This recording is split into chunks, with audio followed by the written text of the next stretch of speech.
3 by Raw Thrills. So obviously this is a sequel to Superbikes 2 and the Fast and Furious Superbikes, which came out some years ago.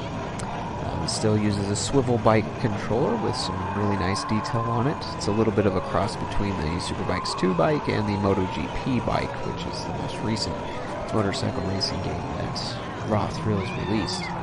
But this one, I would say it has a little bit more in common with Cruise and Blast, which was released in 2016 by Raw Thrills. This almost could be called Cruise and Bikes. And one of those features that it borrows from Cruise and Blast is the camera feature, as you see there. Of course, MotoGP also had a camera feature. MotoGP also had wind effects from the center of the panel there, that chrome piece that you can see. That's where the fan is located to blow wind at you as you race. And so the faster you go, the more wind it's supposed to get. But it was a pretty nice, convincing effect.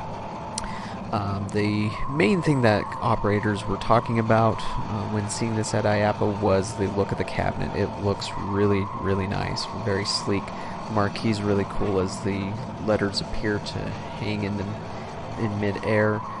The graphics of the game are very nice, just like Cruise and Blast, maybe a little bit more detailed, a little bit better lighting than what you got with that game.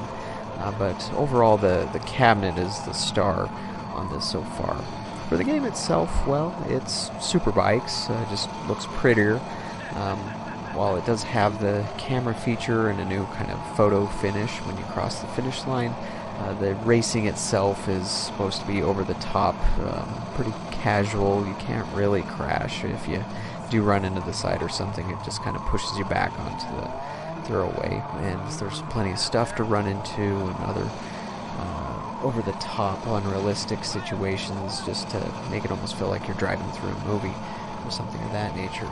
But if you liked either of the first two Superbikes, then you really can't go wrong here. Now, it is important for me to point out that this is a prototype. This game's not supposed to be released until about March 2019. Of course, that can always change, but this gives us a pretty solid idea of what the game's going to be like on release. Unfortunately, I only have 5 tracks. I do wish they'd have more. Also wouldn't mind hearing some other sounds applied to the racing game, as it doesn't always sound like a motorcycle. But overall, that is Superbikes 3 for now, and so yeah, we'll be keeping an eye on this one for when it is released in 2019. And so thanks for watching, and check out my YouTube channel for more products from IAAPA.